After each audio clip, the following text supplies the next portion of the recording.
James is the kind of carrier that wants to increase the sales on his route. He's always looking for ways to improve and new locations to set. His locations and his stores and his racks are some of the best looking in my district.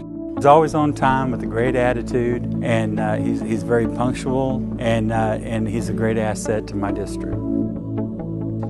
I felt really proud. I've been doing I've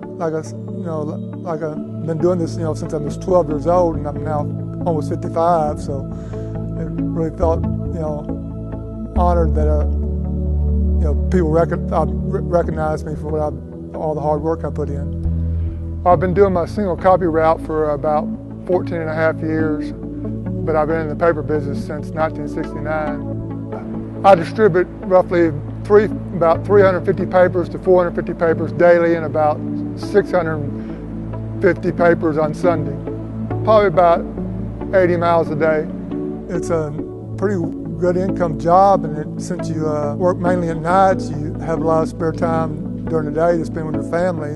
My son was born in 1985, and when he started going to school and started playing soccer, even before he started going to school, I'd always be at all his practices, because they'd always be in the afternoon, and I wouldn't have to be at work, because I'd be, since I worked nights, I'd always could go to every one of his games, go to all his practices, and a lot of times he'd even have school functions at his school, and it seemed like I'd be the only dad. It'd be all moms but me. I'd be the only dad that'd be there, because all the other dads would be working during the day.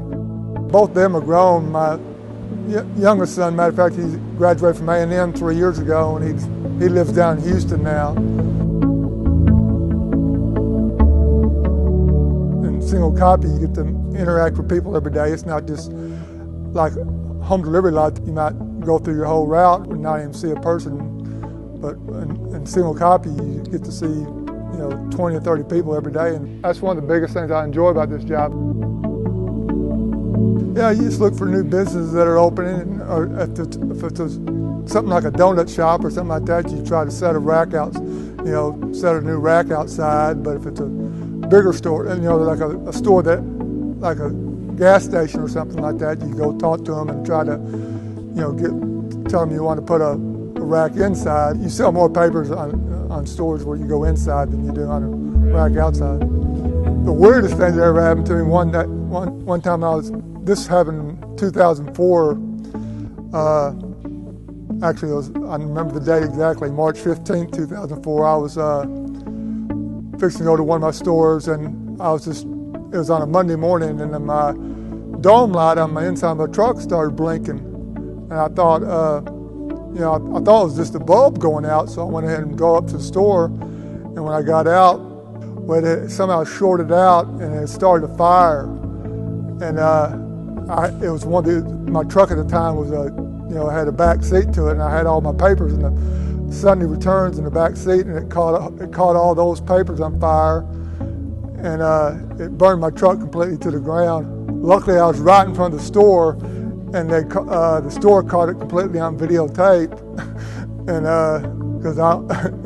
the insurance company actually said that was the main reason why they settled the claim, because they saw the whole fire taking place, the firemen coming to put it out. I didn't think it was that big when I was trying to put it out, but you can see in the video, when I was trying to put it out, there was just flames completely around me, above me, beside me, and everything. And the fact that I didn't get burnt in one spot was a miracle. I burnt my wallet and everything.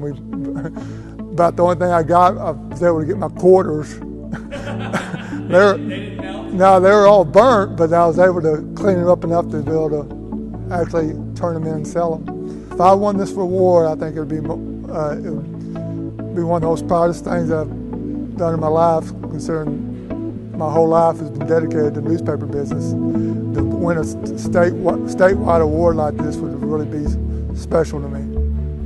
It is my pleasure to nominate James Heineman as Single Copy Distributor of the Year.